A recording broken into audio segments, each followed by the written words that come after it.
Good evening, and welcome to the Ogden City Redevelopment Agency special meeting for Tuesday, September 24th, 2013. Let the roll call reflect that all board members are present. First on the agenda is approval of minutes. Minutes of the special meeting of June 4th, 2013, the joint study session, the regular meeting, closed session, and work session of June 11th, 2013, the joint work session of July 30th, 2013, and the work session of August 6th, 2013. Board Member Stevens. Yes, Mr. Chair, they're correct. And with that, I make a motion that we approve the minutes. I'll second it. We have a motion from Board Member Stevens to approve the minutes and a second from Board Member Van Hoosier. This is a voice vote. All in favor? Aye. Any opposed? Okay, that passes. And Chair Blair, I'll make a motion that we make a correction to the agenda. And item number 3 is actually reports from the administration.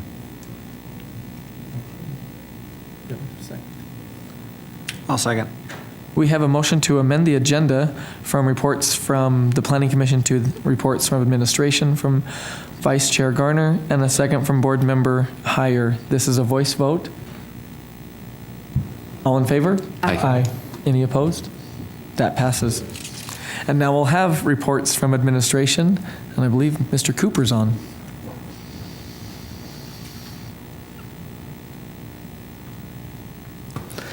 Members of the board, good evening. I hope this next item falls in the category of awesome and positive. It's my privilege to present to you proposed resolution 2013-17 authorizing the executive director to execute a real estate purchase contract for the purchase of property located at 1810 Gibson. I'd like to take a minute to talk to you about the opportunity that we have pertaining to this property. I hope that auto focuses. Can we zoom in also?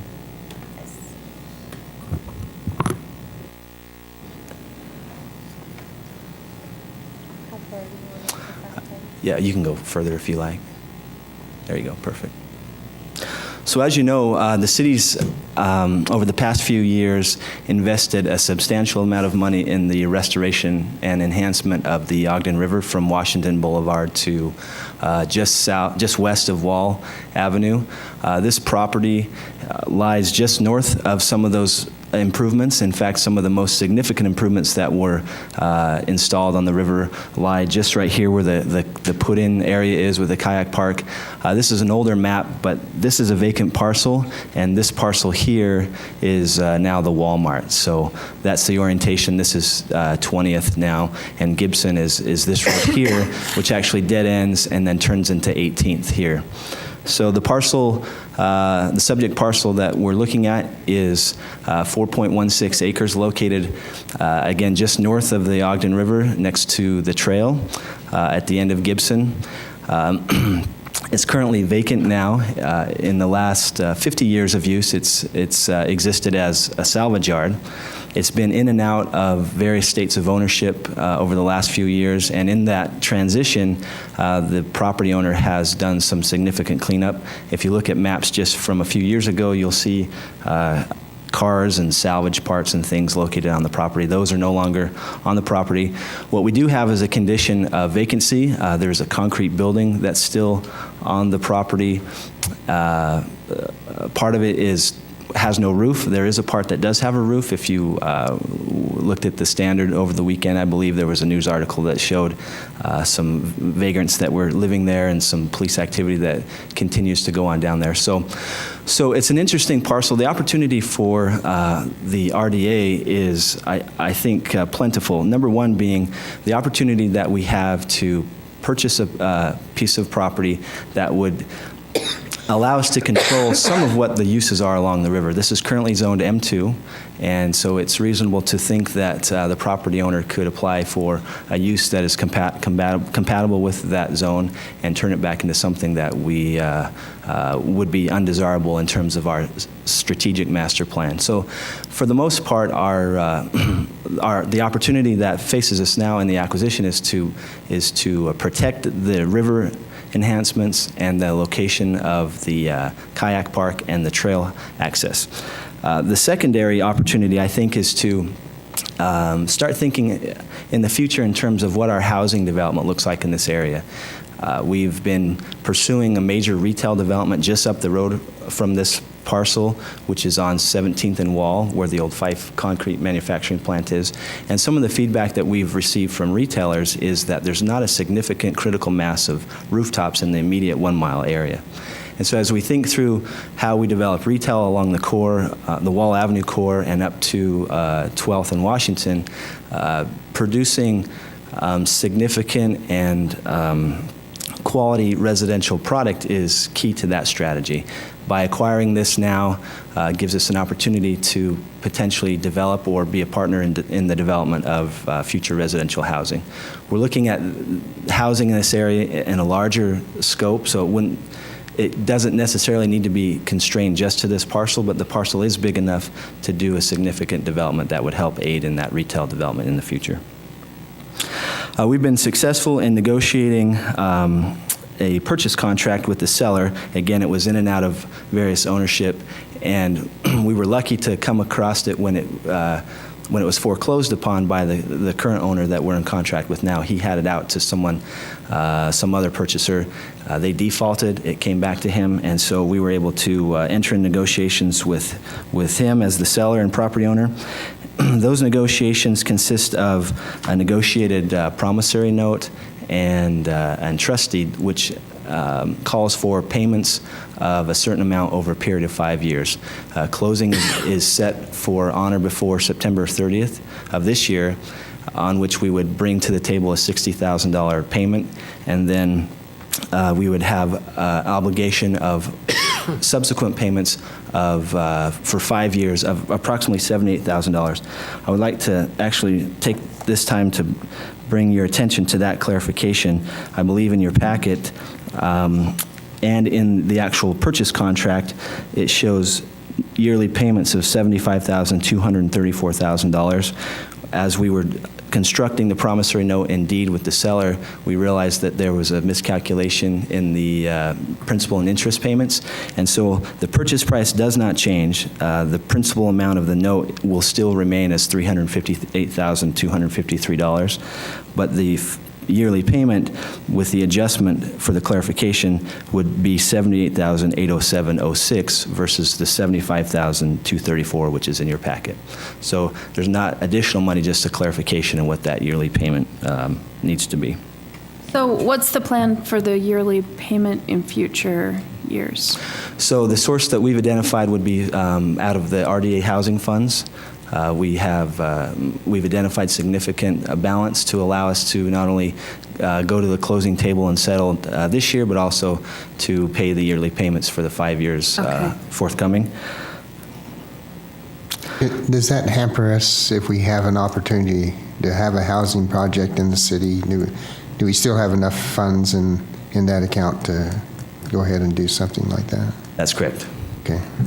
Yeah, it's a small portion of the overall housing funds that are generated by the 19 or 20 or so RDA districts. Okay.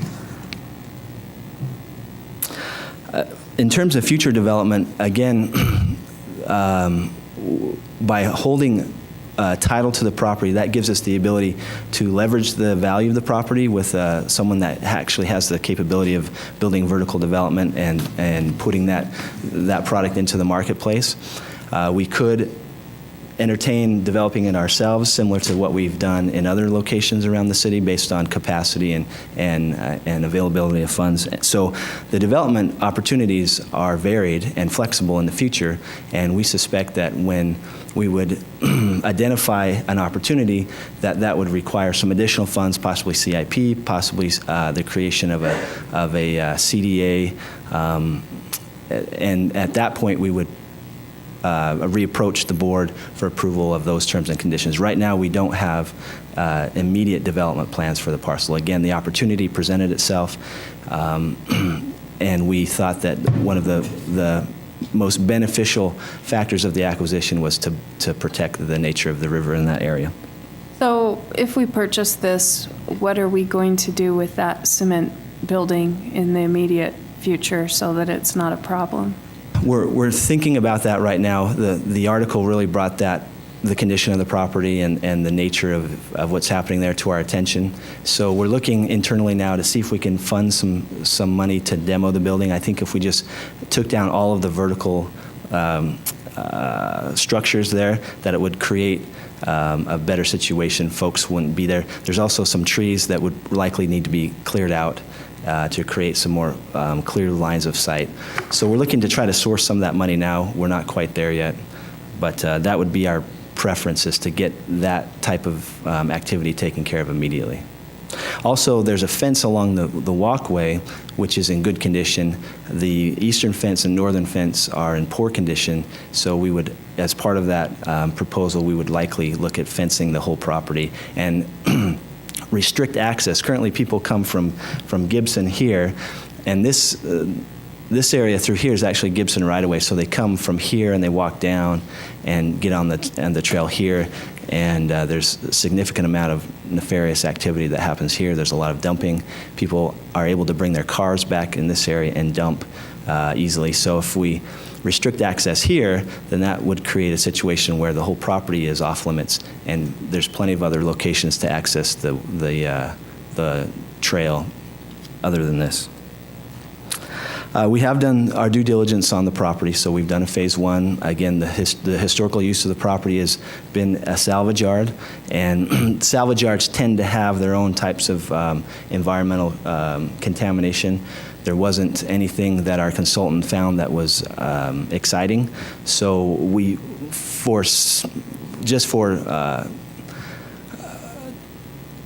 to be extremely cautious, we'll likely do some borings later on, but in terms of the phase one, it does not necessarily require that. We just do it to be safe. You would likely get, in terms of a salvage yard, soil staining from petroleum spills and things like that from 0 to 2 feet. And I mentioned that the previous property owner had scraped the property and imported some gravel and things, so they've already taken off likely what was stained and soiled in the first place. We have done a little bit of analysis in terms of what we could do for the property, and this by no means is a plan. It's just analysis for density, and it looks like 107 units could be possible here.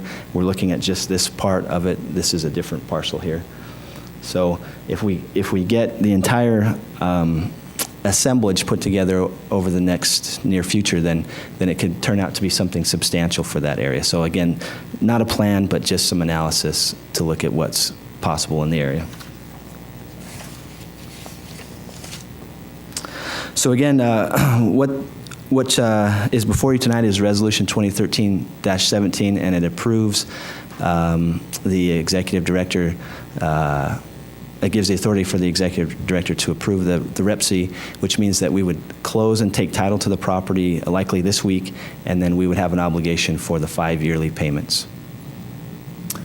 Mr. Chair? Yes. Can we request a recess? This is the first we've learned about the change in the payment structure to ensure if there are any documents that need to be revised before approval. Okay. Can we take a short break? Yes. Say. Recess? Yep. Okay, for Okay. 5 minutes or so.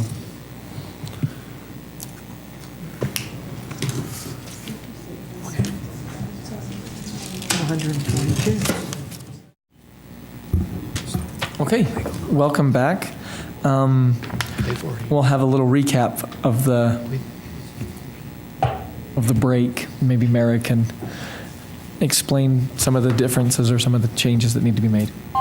It's just a clarification among staff that there is now an inaccuracy in the REPC as described by Brandon Cooper. And there's also in your packet a copy of the secured promissory note.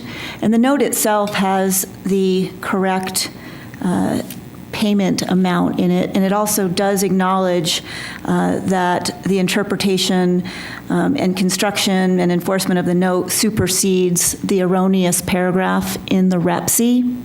So what we would recommend, if the council is comfortable moving forward this way, is there be in the motion to approve the resolution, that there be a verbal sort of modification to the resolution that allows for a mathematical correction to be made to the documents, if any are needed. And so that would be, the approval would include that. Let me go back and just specifically say that's as part of the resolution in the second paragraph of where it says now therefore, again, where the agency authorizes to approve and execute the contracts at the very end, where it says as specifically described in the REPC, you would add including any mathematical corrections that need to be made, if any, to the REPC. And that would be to match the promissory note? Exactly. Okay. Okay, thank you. With that, is there any further discussion? Or Brandon. Let me just take a minute, thank you, and express my sincere apologies to the board and to board staff, especially Janine, for my oversight. We caught this mistake after I had submitted the information to Janine, and I failed to inform her of the change. So the packet to you from her was correct. It was my oversight, and I apologize. Okay, thank you. okay. So with that, I will make a motion that we adopt proposed resolution 2013-17 with the mathematical corrections needed to adjust the document to match the promissory note. Second.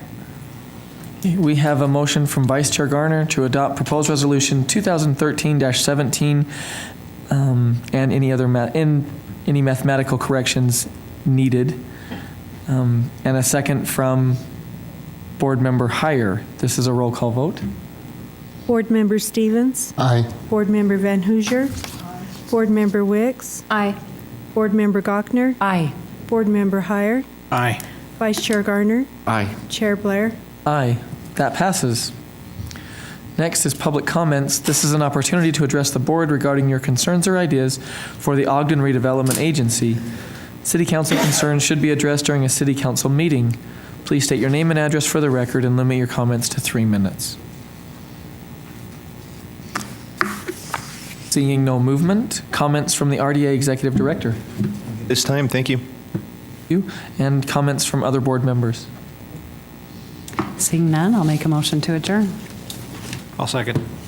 Motion to adjourn from Board Member Gochner and a second from Board Member Heyer. This is a voice vote. All in favor? Aye. There will be a City Council work session held in the council workroom immediately following this meeting. The purpose of the work session is to conduct council mayor discussion, to discuss the animal ordinance amendments, the sewer master plan, and a Fowler infill project property sale and council business. Thank you.